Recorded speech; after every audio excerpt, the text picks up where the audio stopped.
Yesterday we were discussed about saddle keys and design of fun key. So in previous class, what is a saddle key means? Saddle key is key which is having a keyway only in the hub, and the types of saddle keys are hollow saddle key and flat saddle key. So hollow saddle key means the bottom of the key is in the shape of curved as it exactly fits to the shaft. Whereas in the flat saddle key, bottom is in the flat space. So here next we were discussed about design of sunk keys. Sunk key, what is the design of sunk key means? So we need to consider the two forces on the key, that is the force which is used to fit the key in the keyway, and second one is the force due to the torque, tangential force due to the torque. So in this case, the torque is more than the force used to fit the key into the key. So that's why we consider tangential force, that is by torque. So when the shaft is subjected to tangential force, there is a chance of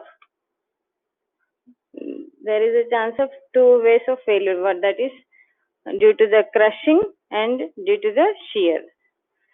So to avoid that, we need to design the key in such a way that it should have more shear strength and more crushing strength than the failure strength. So for that, we need to design the key. Design of key is nothing but finding the length, thickness and width based on the shearing and crushing strength. So this is design of sunk key. So in the saddle key and sunk key we were discussed in the last class. So now we are going to discuss about proportions of Gibb head key, proportions of splines and problems on the design of sunk keys. So already we know what is a Gibb head key. It is a rectangular sunk key fitted with Gibb head to facilitate easy withdraw. To easy withdraw, we had a Gibb head at one side of the key so that it can be easily removed. And also it has a tapper on the top of the key to correct fit in the shaft. So this is the proportions of Gibb head key.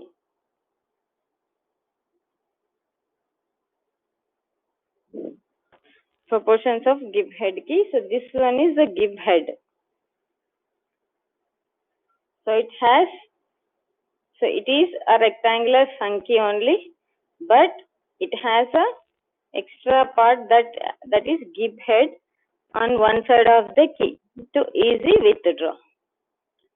So here normal thickness of the key and this is the width of the key. So we're coming to the Gibb head. It has an extra portion. So that is the thickness is more, that is 1.75 T. Thickness is this much, and it has a width, that Gibb head has a width of 1.5 T, and it has a angle portion that is 45 degrees, and this top surface is having taper of 1:100. This is Gibb head key.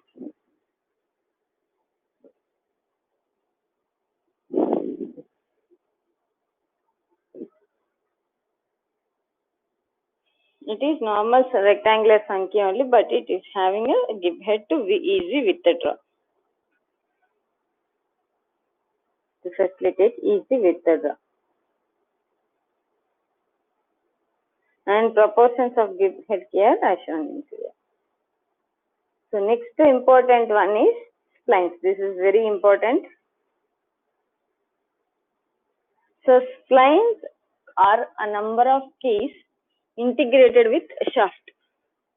Here shaft itself is having a projected areas. So shaft itself is having keys. Keys are fitted to the shaft itself. Number of keys are integrated with shaft. And hubs are made with corresponding number of keyways. So hub will contain the number of keyways as the shaft has. So this shaft having splines is relatively more stronger than the solid shaft of having one single key. So this is more stronger than the shaft with having single key. So it is a more positive drive which permits the axial movement of hub. So it has so along the shaft, hub can move to and fro on the spline shaft.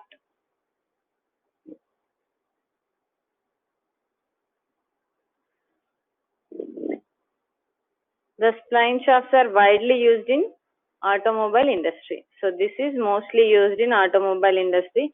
So in automobile, where we use this spline shaft means where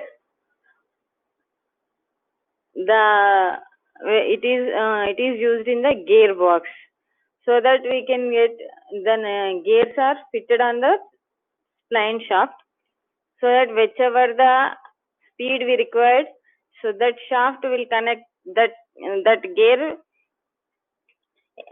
will be engaged by axial movement, and in the gearbox it is more speed, so more power has to be transmitted, so that's why this spline shafts are used.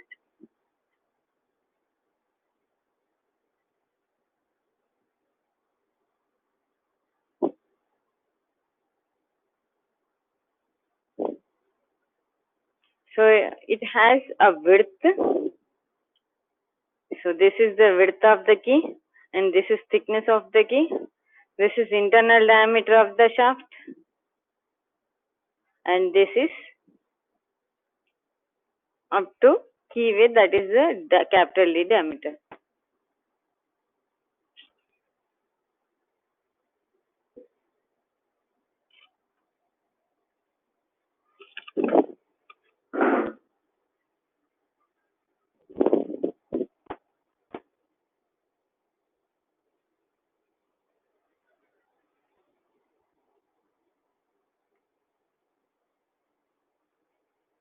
So here capital D equal to small d plus W.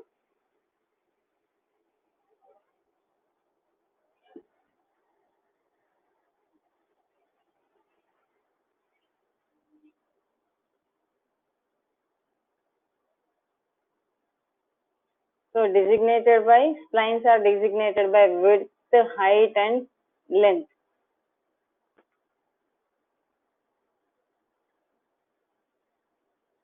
Width, height means nothing but thickness, and length followed by Indian standard numbers.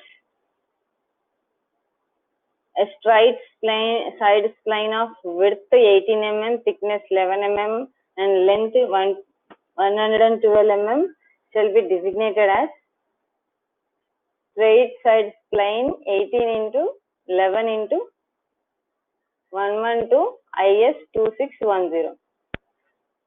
So here this is width, thickness and length. So width equal to, that is denoted by width into thickness into length. So that is 18 mm, 11 mm and 112 mm shall be designated as 18 into 11 into 112 in IS 2610.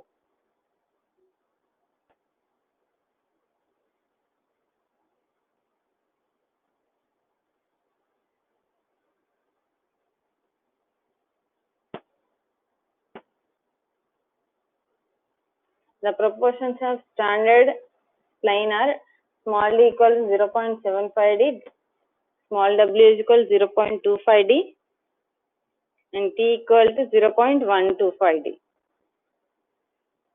Capital D is major diameter of the shaft, small d is root diameter of shaft, W equal to width of spline, T is thickness of spline.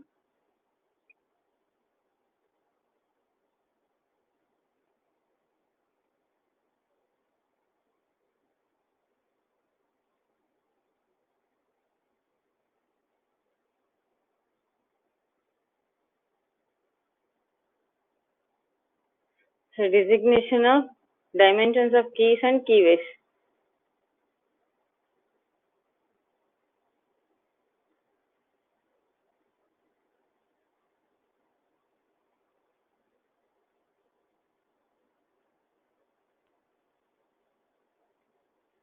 So for above 6 to 8 keys, the thickness, width and thickness is 2 by 2 and width equal to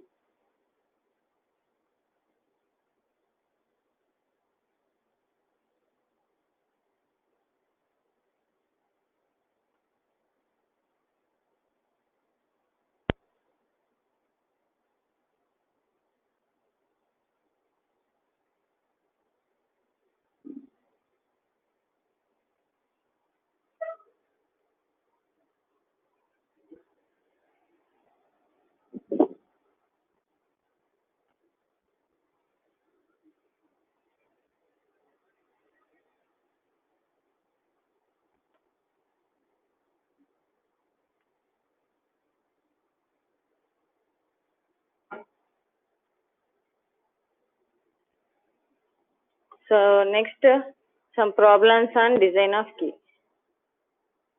So a 40 diameter shaft is subjected to a tangential force of 20 kilonewton around its circumference.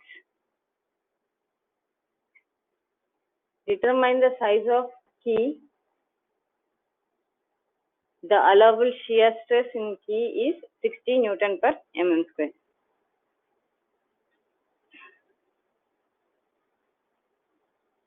Diameter of shaft D equal to small d is 40 mm. Tangential force F is equal to 20 kilonewtons.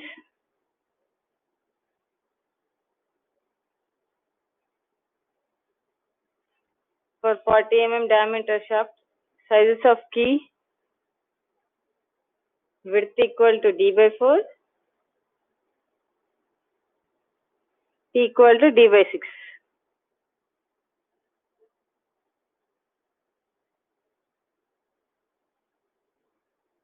For rectangular key, the proportions are W equal to d by 4, T equal to d by 6, and so d by 4, width is 10 mm, thickness is 8 mm.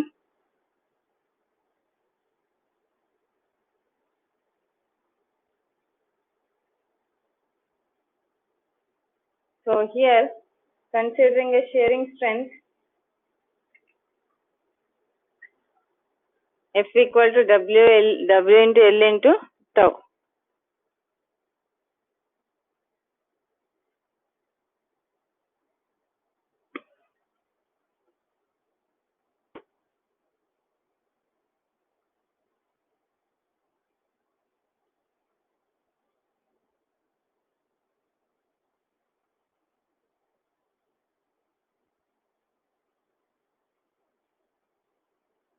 So here, we need to find the length of the key, that is L equal to F by W into tau. So we know the value of WF, that is 20 into 10 cube. W is 10 into 60.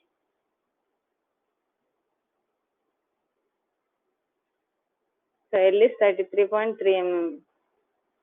Here width is 10 mm. Thickness is 8 mm.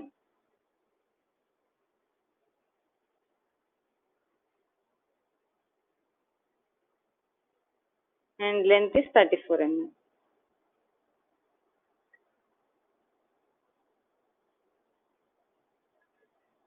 So this way we can find the dimensions of key. So already proportions are there, that is width equal to d by 4, thickness is d by 6, and length can be found out by using considering shear strength. So here force is given, so force equal to shear area into shear stress.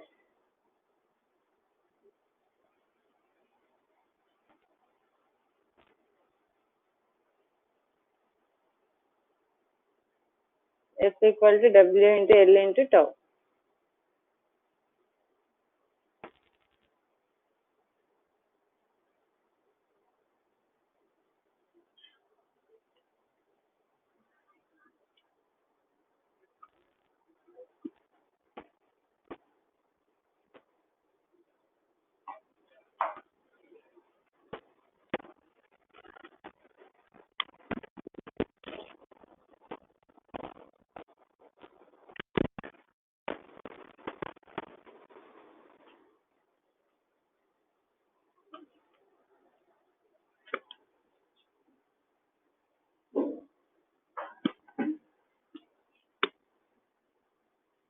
So next problem is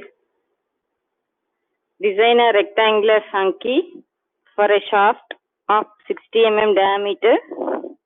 The permissible shearing and crushing stresses in the key are 35 Newton per mm square and 75 Newton per mm square.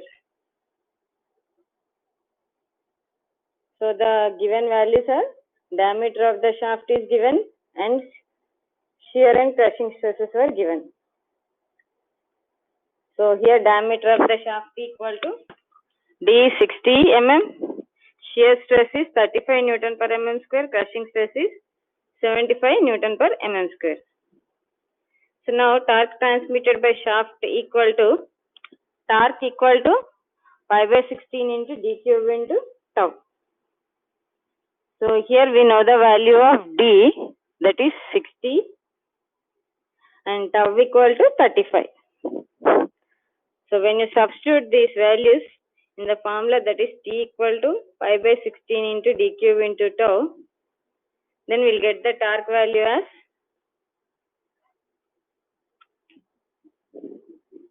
14,83,650 Newton mm. So this is the torque transmitted by the shaft.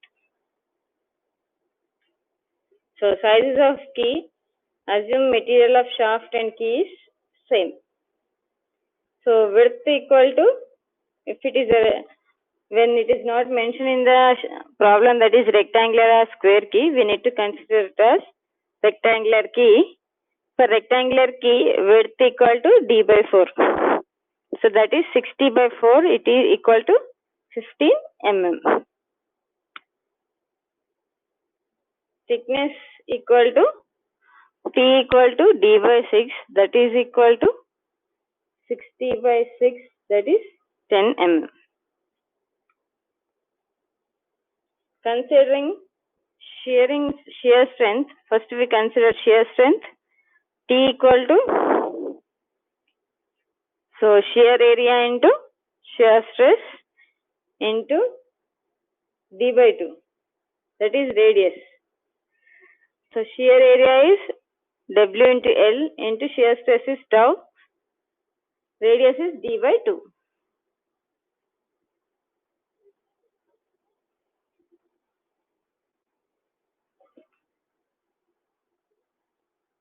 So now by substituting the value of T,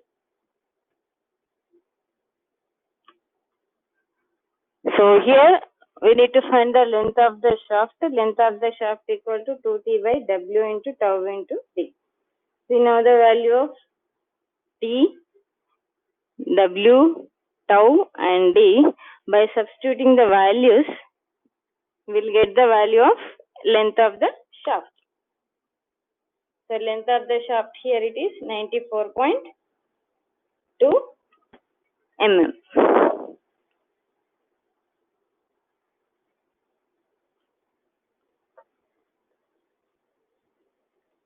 So by considering the shear strength, the length of the key is 94.2 mm.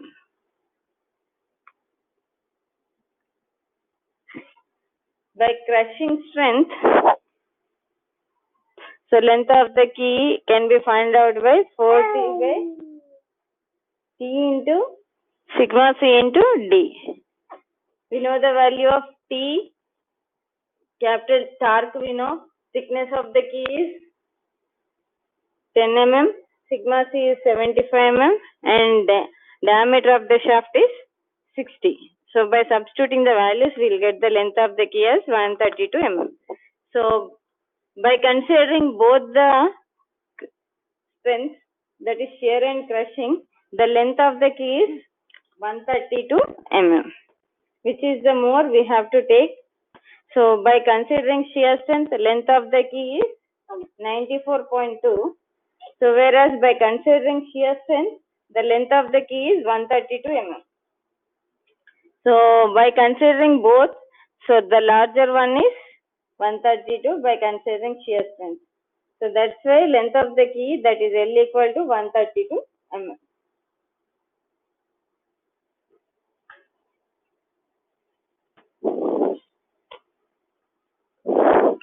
The size of key is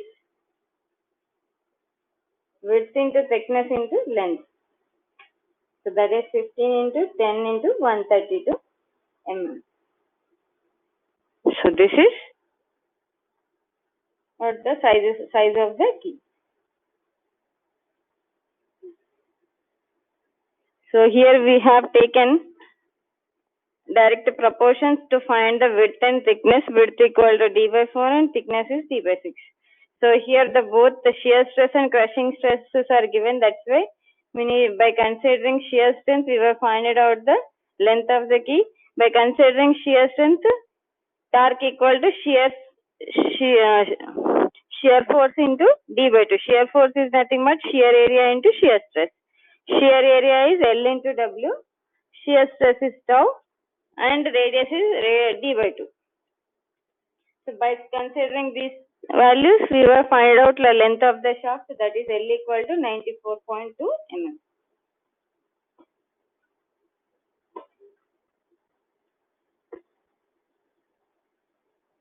So next, while considering the crushing strength of the key,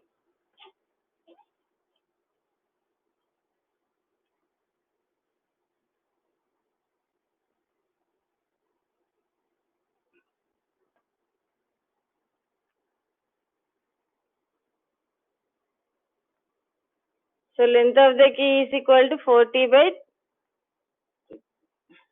4 into torque by thickness of the key into shear stress into diameter of the shaft. So by substituting the values, we will find out the length of the key, that is 732 mm.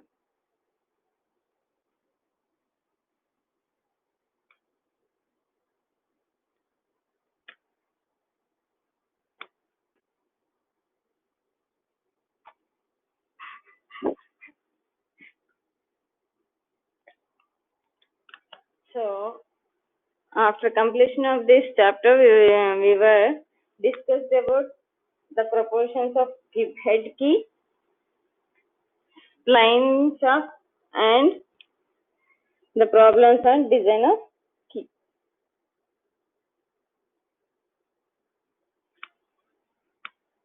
So gib head key is a taper rectangular hanky fitted with gib head to facilitate easy withdrawal. The tapper is on the top of the key. So here it has the gib at one side of the key. So you are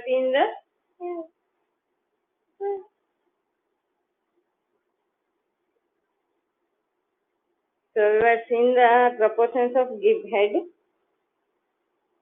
thickness of the gib head, width of the gib head, and length of the gib head.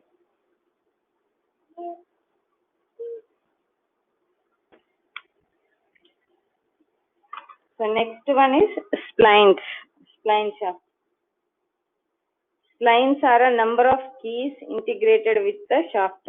Then it is called spline shaft. Spline shaft is nothing but splines are a number of keys. Splines are a number of keys integrated with shaft. So then it is called spline shaft. The hubs are made with a corresponding number of keyways. So a hub is having the same number of keyways as the spline shaft has number of keys. So the shafts having splines is relatively stronger than one having single key. So here the spline shaft is more stronger than the shaft having single key. That is spline shaft. Spline shaft is used in automobiles. So like in automobiles we use mainly in the gearboxes. So to transmit different speeds, so it actually it acts as axial moment also. So that's why the different gears engaged for different speeds.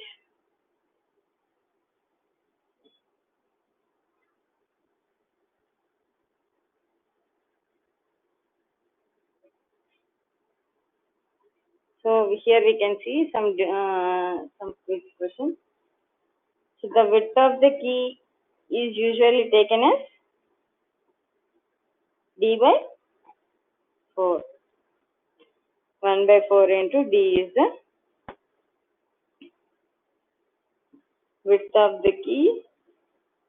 So here d is diameter of the shaft.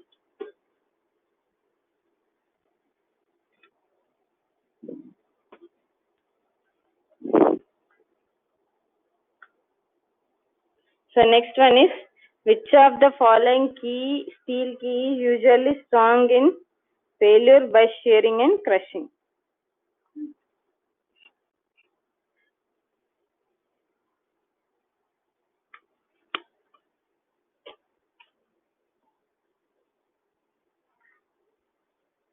So square key is the key usually strong in failure by shearing and crushing. That's why it is mainly used in high power transmissions.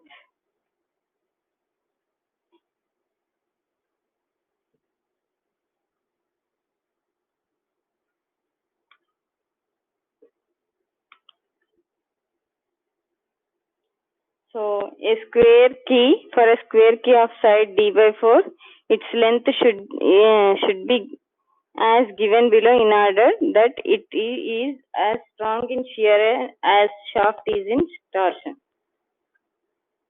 So for a square key of side d by 4, its length should be as given below in order that it is as strong in shear as shaft is in torsion. So then it is 1.5D. So when the square key is taken, if it is strong in shear as the shaft in torsion, then the value of length is 1.5.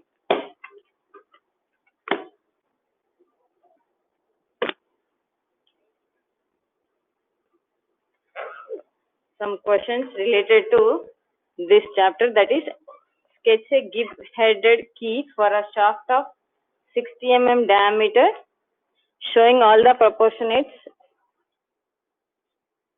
dimensions. So here first we need to find the thickness and width of the rectangular key. So then there is a proportion, that is 1.75 T the thickness of the key and 1.5 T, and that is the width of the key. So next one is, what is a spline shaft and proportions of standard splines. So what is the effect of keyway cut into the shaft?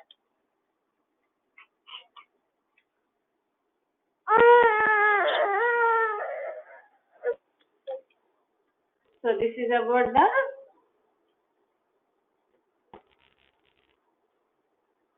gibb-headed key and spline shaft and some numerical problems on the design of function.